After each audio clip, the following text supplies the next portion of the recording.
Howdy folks, and welcome to another Taste of Gameplay video, this time for the Japanese Tier 2 Premium Destroyer, the Tachibana Lima. I have a confession to make. I am not an OG World of Warships player. I'm not an alpha player. I'm not a beta player. I picked the game up about 2 years after launch when a friend of mine actually said, hey, there's this game I'm checking out. Do you want to play it? I get like a referral code. So I did. And of course, he gave it up 2-3 months later. And here I am, however many years later, still playing this sucker. But I mention this because playing the Tachibana Lima feels like going on an archaeological dig of World of Warships' ancient past. There's so many odd things about this ship, and we can start with the name, the L at the end of the name. So there's also a Tachibana, which I don't think you can get anymore, but I have no idea why. Apparently they are exactly the same. And I have asked various sources, ChatGPT, Reddit, Google, why this exists, and I just never really got a totally satisfying answer. I guess the answer is that they introduced the Lima version so that they could use it as a promo for other companies. Like if you bought an Asus motherboard, maybe you got this ship for free. Why they didn't just give away the existing one, I have no idea. I really don't know. It has nothing to do with any like actual historical fact. There's nothing about a Lima version of the Tachibana as far as I can tell. I don't know. Comment in the comments if you know more about what this is about. But also there's like some weird stuff about the Tachibana. Like apparently it's the only ship in the game that doesn't have any ricochet possibility for its AP shells, which I didn't know until after I finished the game, where I would have tried the AP more. But it's like a really strange thing to have on this ship because the AP is generally fairly terrible as far as I can tell. And like the penetration on the guns is not good. And anyway, this is a Japanese torpedo boat, or at least the prototype for one. Yeah, I don't know. I'm going to get in a duel with this V25. It's kind of fun. Yeah, I enjoyed this part of the game, I gotta say. Just sort of tunnel visioned on this V25 player. He probably should have just broken off pursuit. I'm thinking it's really hard to chase someone in this game, especially one-on-one like this. The V25 is an interesting comparison because the V25 is my favorite ship in all of Tier 2, and I think it's really fun to play and really good. And the Tachibana is none of those things. It's clumsy. It feels weird. It's not very effective, at least as far as I can tell.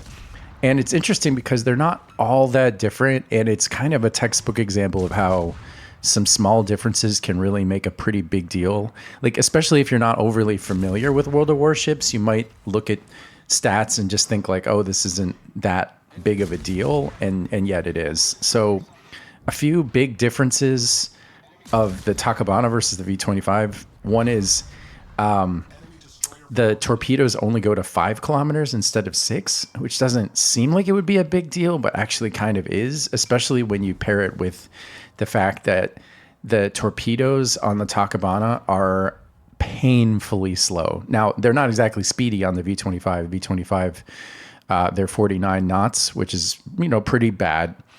But the Tachibana is 44 knots, and that 5 knots is just so bad. The torpedoes here are so slow and so short range that it's actually hard to torpedo bots. Like, I've had bot battleships just move out of the way of the torpedoes. It feels like there's some kind of trigger or border there where at 49 knots, the V25 torpedoes tend to hit bots, but the Tachibanas don't, which makes all the difference because that's the big thing with the V25. You can just zoop around and like sink all the bots in minutes. Also, the Tachibana only goes 30 knots, which I guess isn't bad, but the V25 goes 38 knots. Now, the Tachibana does have a speed boost, but it's only 8%. So even then, you're going, like 32.5 knots? It's just not, it feels a little slow. I mean, I guess I wouldn't say it feels super bad, but the combination of the slower torps, the shorter range torps, and the slower speed means that the way that I play V25, I can't play that way in the Tachibana, which means as a result that I actually wind up using the guns for most of my impact and damage in the Tachibana. And I mean, the guns are all right, but they're not particularly good. Not even really by tier 2 standards. They're probably better than the V25's guns, which I guess is why I won that duel. But they have one huge problem, which is that they only have 13 millimeters of pen on the HE. Maybe that's why they give you the no ricochet angles AP. I guess I really need to try that someday, but as God is my witness, I don't think I can handle another game in the Tachibana. But 13 millimeters is bad. Like, that's bad even for tier 2. I looked up the V25's HE, and it's 26 millimeters of pen, which is literally twice as much. Like, I am trying to do 995 to this almost stationary Bellerophon, and I can't do it. I'm agonizingly crawling over the finish line to kill that battleship. I mean, there's almost nowhere on that ship that I can pen with 13 millimeters. Now, okay, in retrospect, I get it. I should have used the AP. I didn't know about the special thing with the AP. I kind of forget sometimes that destroyers at this tier even have AP. And the AP on the V25's guns is not very good, so I get out of the habit of using it. I don't think I'm going to hit anything with torpedoes this entire game, and I've played a couple games in the Tachibana now, and that was true every time. Like, I just don't hit anything. I don't think you could hit anything with these torpedoes unless you just literally death rush somebody, like sail right up next to them. They're so slow. You get good launch angles. You get 4 of them. They do reload in 20 seconds, which would be great, except like you have to be within 5 kilometers of people. Now, you do have amazing concealment. It's 4.7. Of course, you also have amazing concealment in the V25. And so in theory, you could self-torp people, or if they're pushing into you, you could torp them. But like, if you launch these torpedoes from, let's say they're 6 kilometers away and they're pushing into you and you hope to hit them 5 kilometers out, I mean, good luck with that. Like, I mean, they really would have to just sail in a perfectly straight line. And honestly, even the bots rarely do that. They don't sail quite that straight. So it's just kind of an awkward ship. It's got smokes, but I've talked about this before. Like, smokes on certain destroyers are awkward because they're traditional smokes, which means they stay in one spot. And that means you're locked in place, which is hardly ever what you want to be in a destroyer. Like, you want to be on the move. Like, I just can't imagine that working out. I mean, again, even against bots, like, you'd have to smoke up, and then I guess you could try to farm with your guns, but they're pretty underpowered. I mean, you watch me try to farm on that Bellerophon.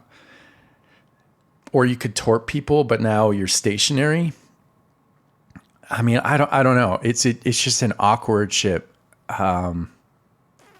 Even against bots, it's not that good. Like, I'm going to have a little bit of battle impact here, but it's just from playing carefully and using my guns here and there. I think I'm going to end up with like 23,000 damage. I do get these 2 kills, but I think that's it. Like, it's just a tough ship. And it's just not as fun as the V25. Like, the V25 just feels way more fun. I think it's probably the speed makes a big difference. That 38 knot speed on the V25 allows you to reposition.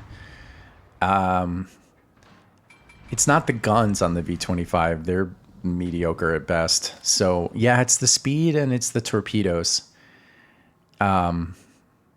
This is just harder, way harder to use. Yeah.